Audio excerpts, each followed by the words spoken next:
Hey chess fans, it's Camus and I'm back with another installment in the Ring of Fire series. This is the series where we investigate the knight to d5 sacrifice in the Smith-Morra Gambit. Let's get right to it, shall we? 1e4, c5, knight to f3, knight to c6, d4, c takes d4, c3, d takes c3, knight to c3, and we've reached a standard position in the Gambit accepted. These videos are not about the opening theory itself, but about the standard sacrificial motif in the smith-morra, which is the knight to d5 sacrifice. This means I'm not going to go too much into depth on the theoretical decisions that were made on both sides to reach the positions that we're interested in. So anyway, e6, bishop to c4, a6, castles, knight g to e7. This is the variation that is chosen by top grandmasters on the rare occasions that they do meet the smith-morra gambit. Probably the only move for white here is bishop to g5. Black is not going to get anywhere unless he gets rid of this bishop, so h6 is invariably played. And Esserman demonstrates in his book that bishop to h4 is not a good move. The best move here is bishop to e3. b5 was played. Bishop to b3. Thus far, we've been following Wanda-Kasparov. So obviously, if Kasparov had faith in black's moves, this is something we should know about. Knight g6 is very logical. Now, it's quite possible that d6 is a better move. The move d6 prevents the upcoming sacrifice. But knight to g6, very logical move. I know I've had this position in my games, so I'm sure if you play the Morra, you will see these positions too. And now, comes as no surprise given the theme of the video, that knight to d5 is the correct move. Before we go into the analysis, let's just review Esserman's rules for whether the sacrifice is viable or not. The sacrifice rarely works if there's a pawn on d6, so no pawn on d6, so we're good there. The second rule is if a knight is on c6, then the sacrifice is much more enticing, and that is the case here too. The sacrifice is more effective if the bishop already stands on b3, so we have that condition met as well. And you shouldn't sacrifice if black is already castled. Here he's 2 moves away from doing that. When black plays b5, b4, that is practically begging white to sacrifice. But that hasn't happened in this position, at least not yet. If black plays knight c6 to a5, attacking the bishop, then oftentimes sacrificing the bishop on d5 is very effective. So that hasn't happened here yet. So of the 6 conditions, we clearly meet 4 of them, and 2 of them we could possibly meet, the advance to b4 and the knight to a5. So that means it's time to sacrifice. So it will be a surprise to no one that knight to d5 is the move. Obviously, we're going to look at the sacrifice accepted, but we're also going to look at another variation here first. What is the point of the sacrifice? Well, it's a very strong point. White is threatening bishop to b6, effectively checkmating the black queen. So something must be done. And I should mention here that Esserman believed that he came up with this sacrifice on his own, but as is so often the case, when he looked into the literature and saw that there had been an obscure correspondence game where this had been played. So we will actually follow that game a little bit. In the correspondence game, the sacrifice was not accepted. Instead, rook to b8 was played to keep pieces out of b6. And then this was the game Ilms K. Jones, and it was played in 2006. So in that game, rook to c1 was played, and Esserman evaluates this as white has a strong advantage. a5. Now we're getting into analysis here. Knight to f4, queen to f6, knight to g6, queen takes g6, queen to d3, centralizing the queen.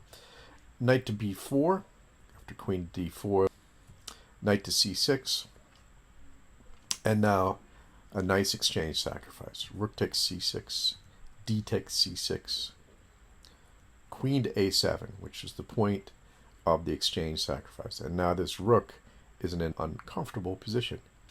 Bishop to d6 to defend the rook, e5 to remove the defender, rook to b7, trying to wiggle out. Queen takes a6, and now this rook is pinned against the bishop on c8, so black has nothing better than to castle, and we take our piece, and we're winning.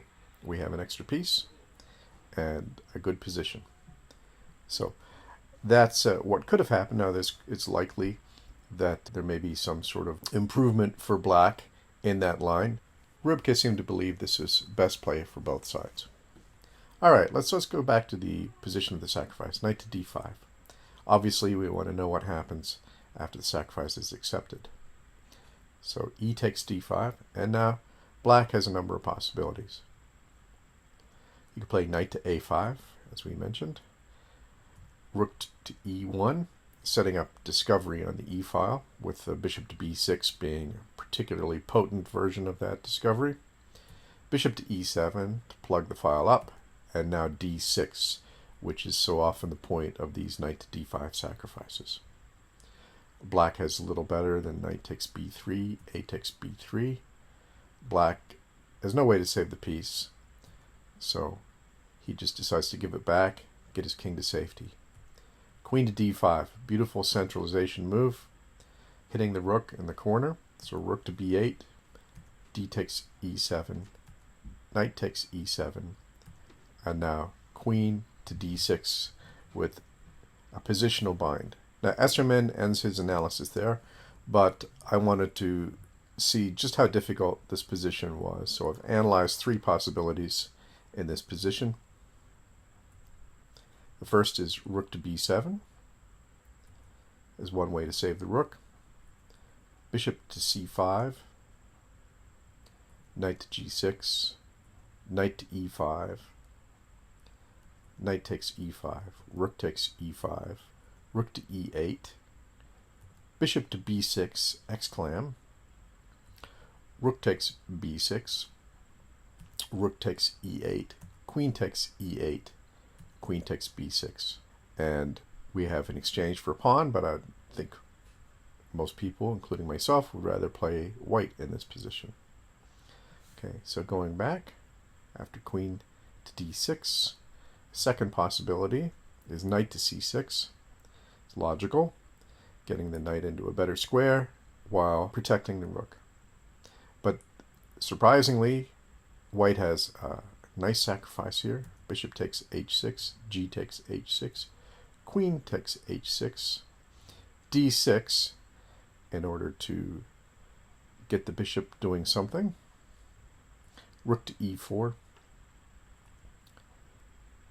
rook to b7, rook takes a6, rook to c7, protecting the knight, rook takes c6, exclam, rook takes c6, rook to h4, and in this position, black has nothing better than queen takes h4, knight takes h4, rook to e8, h3, stopping checkmate on back rank, bishop to d7, knight to f3, b4, queen to f4, bishop to e6, queen takes b4, rook takes c5, rook c5, king to h2. And Rybka assesses this as completely winning. We have a couple of extra pawns, 3 to be exact, and we have a queen for a bishop and a rook. So this is easily winning according to Rybka.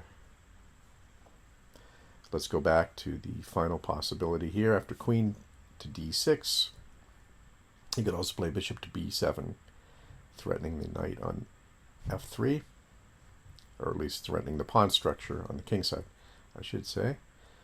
Bishop to a7 is uncomfortable.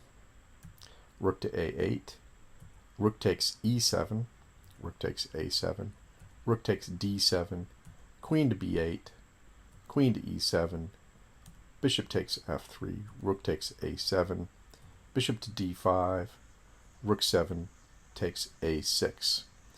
And again, we're actually up a pawn and an exchange. Those are some of the possibilities after reaching the positional bind on after queen to d6. So that was knight to a5 after e takes d5. So the main line is most likely to be knight c to e5. So let's examine that. Again, it'll come as no surprise that d6 is the move that gives black headaches in this position.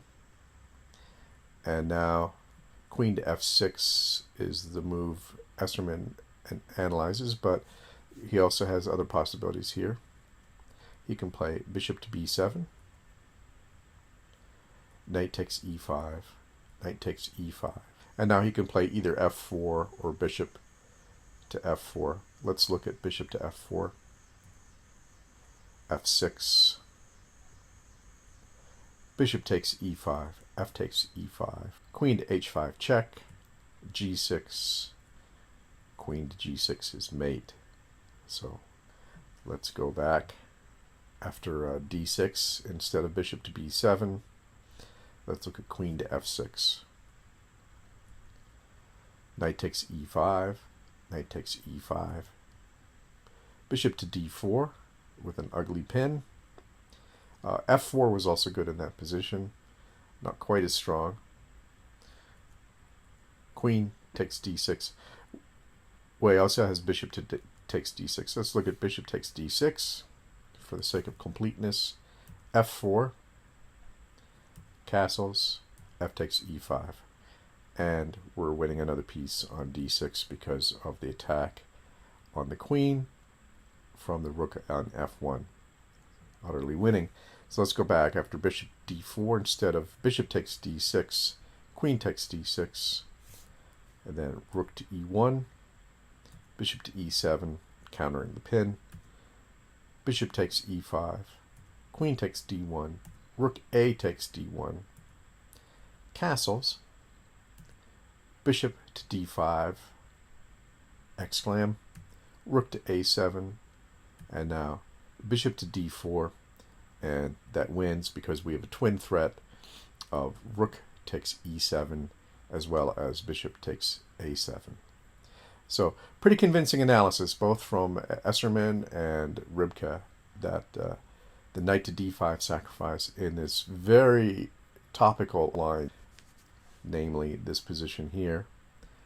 As I said, I've reached this position in my games, and I did not play knight to d5 because I wasn't aware of its possibility even at that time. Thank you for watching. We'll look forward to seeing you on the next installment.